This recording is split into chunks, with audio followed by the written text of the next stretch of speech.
ಏನೋ ಮಗ ಕೊಡೋ ಸಂಬಳಕ್ಕೆ ಒಳ್ಳೆ ಕತೆ ತರ ದುಡ್ಸ್ಕೊಂತಾರಲ್ಲ ಮ್ಯಾನೇಜರು. ಏನ್ ಮಗ ಮಾಡೋದು, ಇರೋ ಕಮಿಟ್ಮೆಂಟ್ಗೆ ಕೆಲಸ ಮಾಡ್ಲೇಬೇಕು ಕಣ. ಹ್ಞೂ ಮಗ, ನೀನ್ ಹೇಳೋದು ಕರೆಕ್ಟೇ. ಅಂದಂಗೆ ಏನ್ ಇವತ್ತು ಹೋಟ್ಲ್ ಊಟನೇನಾ? ಹ್ಞೂ ಮಗ, ಹೋಟ್ಲ್ ಊಟನೇ.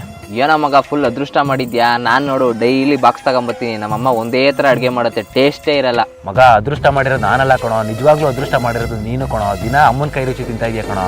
ಏನೋ ಮಗ ಹೋಟ್ಲ್ ಊಟ ಎಷ್ಟು ರುಚಿಯಾಗಿರುತ್ತೆ ಹೇಳು. ಮನೆ ಊಟ ಒಂದ್ ಸ್ವಲ್ಪನೂ ಚೆನ್ನಾಗಿರಲ್ಲ ಕಣೋ. ಡೈಲಿ ನಿನಗೆ ಊಟ ತಿಂತಿದ್ರೆ ಗೊತ್ತಾಗ್ತಿತ್ತು ಮನೆ ಊಟ ಹೆಂಗಿರುತ್ತೆ ಅಂತ.